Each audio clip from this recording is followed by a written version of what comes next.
Hello everyone, आप सभी का स्वागत है हमारे यूट्यूब चैनल पर। देखिए, आज जो हमारा टॉपिक है वो आर्द्रभूमि यानी वेटलैंड्स के बारे में है। ठीक है, आज हम वेटलैंड्स पढ़ने वाले हैं। इससे पहले हम जो बायोम्स पढ़ रहे थे उन बायोम्स में हमने स्थलीय बायोम पढ़ लिया था और स्थलीय बायोम के बाद में हम जलीय बायोम की बात कर रहे थे और जलीय बायोम में भी हमने सागरीय बायोम पढ़ लिया था और सागरीय बायोम के बाद फिर आता है संक्रमणकालीन बायोम। तो इसमें हम आर्द्रभूमि पढ़ेंगे। आज आर्द्रभूमि को हम जानेंगे कि आर्द्रभूमि है क्या और इनके बारे में कुछ फैक्ट हमने जानेंगे और इसके बाद रामसर सम्मेलन के बारे में थोड़ा बहुत जानेंगे और फिर जितनी भी हमारे यहाँ वेटलैंड्स है भारत में उन्हें देखेंगे और फिर लास्ट में कुछ तथ्य हैं जो इन्हें भी हम देखने वाले हैं। ठीक है, तो सबसे पहले जो हम शुरुआत करेंगे वेटलैंड्स के बारे में करेंगे। देखिए, जैसा आप यहाँ देख पा रहे हैं, ये एक वेटलैंड का फोटो है। इसे आप अपने दिमाग में रखें तो आगे आपको चीजें आसानी से समझ में आएंगी। ठीक है, देखिए आर्द्रभूमि होती क्या है। देखिए, आर्द्रभूमि जो है ये एक प्रकार के दलदली क्षेत्र होते हैं जिनमें कम से कम 8 महीने से पानी भरा हुआ हो। ठीक है, और यहाँ पर जैव विविधता बहुत अधिक पाई जाती हो। जैव विविधता से मतलब क्या है, जीव जंतुओं की संख्या अधिक हो, जीव जंतु के साथ साथ पेड़ पौधे भी। ठीक है, ये हो जाएंगे आपके जैव विविधता। जैव विविधता का मतलब यही है जीव ज्यादा हो, चाहे वो जानवर हो या पौधे हो या पेड़ हो। ठीक है, अब आर्द्रभूमियों के लाभ क्या है। देखिए, आर्द्रभूमियों को हम क्या बोलते हैं, पृथ्वी की किडनी और पृथ्वी का स्पंज बोलते हैं। पृथ्वी की किडनी क्यों बोलते हैं, देखिए जिस तरह मानव शरीर में किडनी का काम होता है ब्लड को फिल्टर करना, तो इसी तरह से ये आर्द्रभूमि क्या काम करती है, जो यहाँ पर वाटर आता है इस वाटर को ये फिल्टर करती है। फिल्टर मतलब इसके अंदर जितना भी कार्बन होता है ये इसे सोख लेती है और जल को स्वच्छ करती हैं और स्वच्छ जल को आगे बढ़ने देती हैं। इसी वजह से इन्हें पृथ्वी की किडनी बोलते हैं। स्पंज, पृथ्वी का स्पंज भी बोलते हैं। स्पंज क्यों बोलते हैं, स्पंज पर अगर आप पानी डालोगे तो स्पंज पानी को सोख लेता है। इसी तरह से ये जो है, आप इसे किडनी भी बोल सकते हैं, स्पंज भी बोल सकते हैं। ठीक है, तो इसी तरह से जो है ये कार्बन को सोख लेती हैं और जल को आगे जाने देती हैं, इसी वजह से इसे स्पंज भी बोलते हैं। तो जैसे आप यहाँ देख पा रहे हैं, चूंकि ये कार्बन को सोख लेते हैं और पानी को बहने देते हैं, अर्थात बहते जल से कार्बनिक पदार्थ की मात्रा का अवशोषण कर लेते हैं, इसी वजह से इन्हें पृथ्वी का स्पंज कहा जाता है।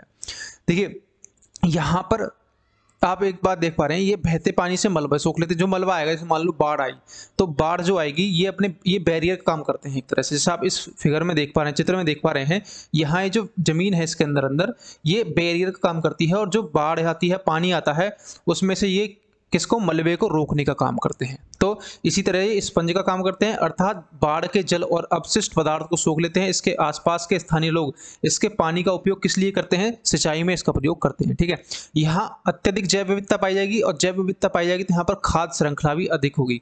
खाद्य श्रृंखला बड़ी होगी, बड़ी मतलब यहाँ पर जीव जंतु अधिक होंगे तो यहाँ पर खाद्य श्रृंखला बड़ी होगी। बड़ी होने से यहाँ पर क्या होगा, प्रदूषण भी कम होगा। ठीक है, इसका एक फायदा ये भी है कि यहाँ पर प्रदूषण कम होता है वेटलैंड्स में।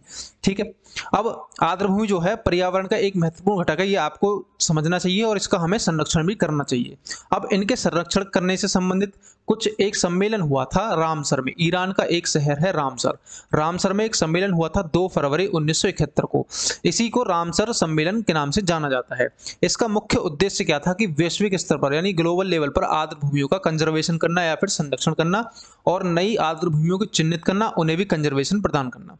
ये करस्पॉन्डिंग देश के साथ मिलकर काम करते हैं। ठीक है, इस सम्मेलन को लागू जो किया गया था 1975 में लागू किया गया था और भारत इसमें 1981 में शामिल हुआ था और 2 फरवरी जो 1971, यहाँ पर आप डेट देख रहे हैं, इसमें 2 फरवरी जो है इसे वर्ल्ड वेटलैंड डे के नाम से हम मनाते हैं। आपको ये भी याद रखना है, वर्ल्ड वेटलैंड डे। अब यहाँ देख पा रहे हैं 2 फरवरी को विश्व आर्द्रभूमि दिवस घोषित कर दिया गया, तो ये आपको याद रखने वाली चीज है। अब इनकी थीम क्या थी, लास्ट हम थीम देखेंगे, एक तो 2020 की और एक 2021 की।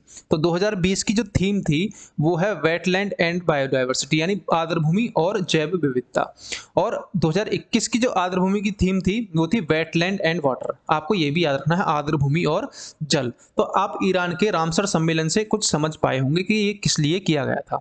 अब अगर हम भारत में यहाँ पर रामसर स्थल को देखें, जो रामसर साइट यानी रामसर ने अपना संरक्षण प्रदान किया है जिन्हें, उन्हें देखें तो भारत में कुल 42 ऐसे स्थान हैं जिन्हें रामसर ने संरक्षण प्रदान किया है और आप इस फिगर में जो देख पा रहे हैं वो है 37। 5 में आपको अभी आगे बताने वाला हूं कौन कौन से जो 5 हैं जो 2020 में इसमें इंक्लूड किए गए हैं। तो अब चलिए हम यहाँ से देखते हैं। सबसे पहले जो हम शुरू करते हैं, हम यहाँ से शुरू करते हैं, रेणुका, चंद्रताल और पोंग बांध। ये रेणुका जो है, चंद्रताल है और पोंग बांध ये कहाँ पर है? आपका हिमाचल प्रदेश में, आपको याद रखना है। और रेणुका जो है ये भारत का सबसे छोटा वेटलैंड है, ये भी आपको याद रखना है, रेणुका। ठीक है, अब यहाँ चले तो तोसो मोरिरी, वुलर झील, सुरिनसर और हैकेडो, इनमें जो आपकी वुलर झील है ये तो जम्मू और कश्मीर में है, JNK। और बाकी तीनों जो हैं, तोसो मोरिरी और सुरिनसर और हैकेडो, ये कहाँ पर हैं? आपके लद्दाख में। तो ये भी आपको याद रखना है। ठीक है, ये लद्दाख के और जम्मू कश्मीर के हो गए वेटलैंड्स। और अगर हम यूपी की बात करें तो यूपी में है ऊपरी गंगा नहर, नवाबगंज, पश्चिम बिहार, समन और पार्वती, समसपुर, सांडी और सरसई नवार।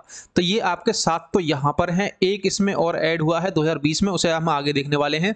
तो यहाँ पर टोटल वेटलैंड्स की संख्या हो गई है 8, जो कि किसी भी स्टेट में सर्वाधिक है। अगर आपसे क्वेश्चन पूछे कि सबसे अधिक वेटलैंड्स कहाँ पर हैं, तो आपका सीधा सा आंसर होगा यूपी। ठीक है, आप यूपी इसका आंसर लगाएंगे। अब अगर हम आगे चलें तो अब बात आती है असम की। तो असम में एक है द्वीपर बील, आपको याद रखना है कौन सा? द्वीपर बील। अब लोकटक झील, लोकटक झील आपने सभी ने नाम सुना होगा, ये कहां पर है? मणिपुर में। और किसमें? केबुल लामजाओ नेशनल पार्क में। केबुल लामजाओ नेशनल पार्क में ये लोकटक झील है, जिसे हम वेटलैंड घोषित कर चुके हैं। रामसर जो है इसे वेटलैंड घोषित कर चुका है। ठीक, अब अगला है रुद्रसागर। रुद्रसागर कहां पर है? ये त्रिपुरा में है, ये आपको याद रखना है। कुछ ऐसे हैं जो नाम से ही आपको याद हो जाएंगे, सुंदरबन और ईस्ट कोलकाता है, आप इससे समझ जाएंगे कि ये कहां पर है, ये पश्चिम बंगाल में है। ठीक है, अब अगर हम बात करें चिल्का झील और भितरकनिका की, तो चिल्का झील और भितरकनिका कहां पर है? ये है उड़ीसा में। अब थोड़ा और नीचे की तरफ चलें तो ये यहाँ पर है आपका आंध्र प्रदेश। आंध्र प्रदेश में कौन सा है? कोलेरू, आपको याद रखना है। कोलेरू झील कहाँ पर है? आंध्र प्रदेश में। तो ये आंध्र प्रदेश में कोलेरू है। पॉइंट कैलिमर तमिलनाडु में। अब बात करें यहाँ पर वेम्बनाड, शेषाचलम और अष्टमुदी, तो ये कहाँ पर है? ये सारी सारी झीलें केरल में है। तो ये भी वेटलैंड्स भी घोषित कर दिए गए हैं। और यहाँ पर जो आप देख पा रहे हैं आप, वेम्बनाड झील, ये भारत की सबसे लंबी झील है, आप इसे इस तरह से भी याद रखें। और आप महाराष्ट्र की बात करें तो यहाँ पर है एक मधेश्वर और एक और है, उसे भी हम अभी पढ़ने वाले हैं। अब आगे चलते हैं तो भोजताल। भोजताल कहां पर है? आपका गुजरात में। नल सरोवर, भोजताल कहां? आपका मध्य प्रदेश में है, ना कि गुजरात में। नल सरोवर आपका गुजरात में है। और सांभर और केवलादेव आपका कहां पर है? राजस्थान में। अब अगर आप यहां देखेंगे, रोपण, कांजी, हरिके, नागल, केशवपुर और व्यास, ये जो आप देख पा रहे हैं यहाँ पर, ये कहां पर है? आपके पंजाब में। अब एक चीज यहां से याद रखने वाली है कि केवलादेव राष्ट्रीय उद्यान और चिल्का झील, ये दोनों जो हैं, ये सबसे पहले थे जो भारत में रामसर साइड में जुड़े गए थे। ठीक है, तो पहले कौन सी रामसर साइड है भारत की? केवलादेव और चिल्का झील। अगर आंसर क्वेश्चन मिले कहीं चिल्का झील है तो आप चिल्का झील लगाएंगे इसमें। अब ये तो हो गए रामसर स्थल। अब अगर हम आर्द्र भूमि के बारे में थोड़ा सा तथ्य जानने की कोशिश करें तो हम देखते हैं सबसे छोटा जो रामसर स्थल है वो कौन सा है? रेणुका, हिमाचल प्रदेश में। जैसा आप यहाँ देख पा रहे होंगे, यहाँ पर रेणुका है, ये हिमाचल प्रदेश में। और नेक्स्ट देखें तो सबसे बड़ा रामसर स्थल कौन सा है? आपका चिल्का झील, कहाँ पर? उड़ीसा में, ये भी आपको याद रखना है। और सबसे पहला रामसर स्थल कब कौन सा था? चिल्का झील है और केवलादेव राष्ट्रीय पार्क, इन दोनों को पहला रामसर स्थल की उपाधि दी गई, यानी जोड़ा गया इसमें। उपाधि क्या? इसमें जोड़े गए। 2020 में जो चुने गए रामसर स्थल है, ये मोस्ट इंपॉर्टेंट में आप देखिए एक तो असम कंजर्वेशन रिजर्व है, कहाँ का? उत्तराखंड का। दूसरा है कवरताल, बिहार का। लोनार लेक, महाराष्ट्र की। लोनार लेक आप सभी जानते होंगे, एक कौन सी उल्कापिंड से बनी हुई झील मानी जाती है, तो ये कहां पर है? महाराष्ट्र में। और सोकर लेक है आपकी लद्दाख में। और सुर सरोवर है उत्तर प्रदेश में। तो उत्तर प्रदेश में टोटल हो गई संख्या 8। तो 8 सर्वाधिक अगर पूछे तो सर्वाधिक कहां पर है? उत्तर प्रदेश में। और सबसे बड़ा पूछे तो चिल्का झील और सबसे छोटा पूछे तो रेणुका, और पहले पूछे तो चिल्का झील और केवलादेव राष्ट्रीय पार्क, आप इन्हें बता सकते हैं। नेक्स्ट है कि आर्द्र भूमि के बारे में अगर हम थोड़ा सा और जानें तो ये भारत के 4.5% भाग पर उपस्थित है आर्द्र भूमियां, और ये 30% कार्बन का अवशोषण करती हैं भारत के। और 2017 में भारत सरकार ने wetlands conservation and management rule पारित किया, जिसका मुख्य उद्देश्य क्या था? कि आर्द्र भूमियों के प्रति लोगों को जागरूक करना। इसका मुख्य उद्देश्य केवल लोगों को इसके लिए जागरूक करना है, ना कि इन्हें इस तरह से नहीं, अगर कोई इनका संरक्षण नहीं कर रहा तो उन्हें दंड दिया जाएगा, इस तरह से नहीं है, लेकिन केवल एक जागरूकता फैलाने के लिए।